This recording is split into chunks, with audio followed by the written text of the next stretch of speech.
This was the mistake that accidentally created the very first 147 in snooker history. After the target ball bounced out of the pocket, it rolled back and nudged another red in. Cliff Thorburn looked at that fluke of a shot, scratching his head in embarrassment. The gentleman in him felt it was a victory unearned. Yet somehow it seemed like fate had stepped in, as if destiny itself wanted him to perform a miracle at the World Snooker Championship. In later interviews, Thorburn admitted that just a few days before the tournament, he had dreamt of making a maximum 147. Perhaps that dream was a sign. Still, he never believed such a record-breaking feat would come from his own cue. After all, the skill level of players back then was nowhere near what it is today. To make a maximum break in a professional match was harder than winning a ranking title. And to do it on snooker's grandest stage, the World Championship at the Crucible, was beyond imagination. Even legends like Alex Hurricane Higgins and Steve Davis hadn't achieved it. So for Thorburn, it was nothing more than a dream. But miracles have a quiet way of unfolding.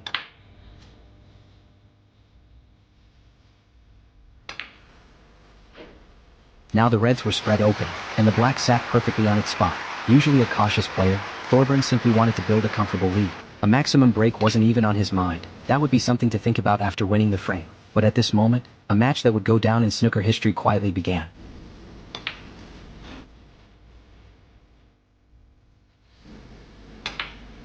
Old fans will remember, Thorburn was never a quick player. His slow, methodical style often drove his rival, the Hurricane Higgins, mad. So much so that the two nearly came to blows once. Their contrasting rhythms, one lightning fast, one painfully slow, were much like today's O'Sullivan and Selby. Yet Thorburn's steady, disciplined play earned him a lasting place in the snooker world. As Canada's leading snooker figure, Cliff Thorburn not only made the Crucible's first ever 147, but also became the first overseas player to win the World Championship. Such brilliance on the table won the hearts of countless fans.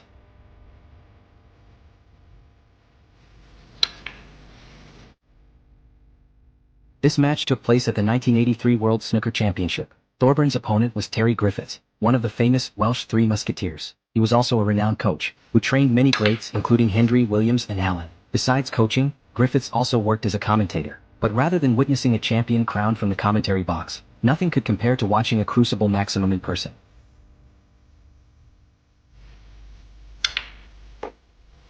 From Thorburn's early shots, it was clear his cue control wasn't perfect. Every shot seemed a mix of mistakes and recovery, but that was normal back then. Players didn't have the structured training we see today, and their overall skill was far lower than the modern generations. A century break was rare enough, let alone a maximum.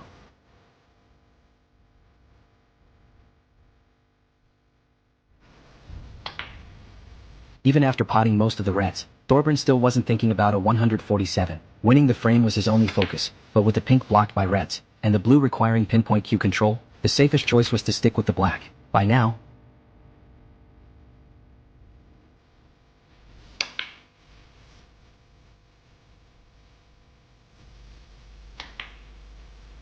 Thorburn had completed 11 red-black pairs. Victory was practically guaranteed. It was only then that the thought of chasing a 147 crossed his mind.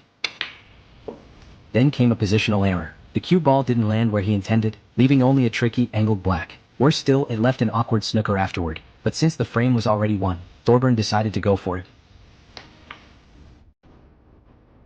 He potted the black cleanly. At that time he was still young, sharp, calm, and confident. From his seat, Griffiths watched closely. Knowing that Thorburn was on course for snooker's most difficult achievement, silently he hoped to witness history firsthand.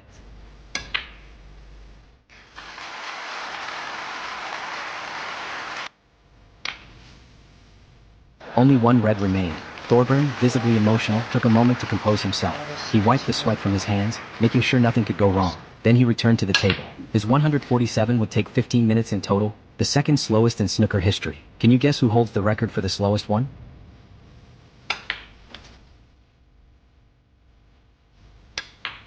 After clearing all 15 reds and blacks, he moved on to the colors. Players at neighboring tables stopped their own matches, pausing to watch in anticipation.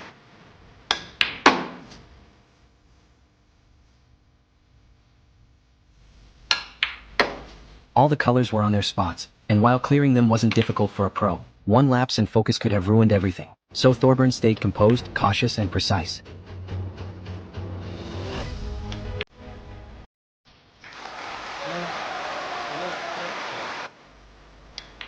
Finally the black dropped. Overcome with joy, Thorburn fell to his knees, raising his cue high in triumph. The entire Crucible rose to its feet, celebrating the birth of a new milestone in snooker history.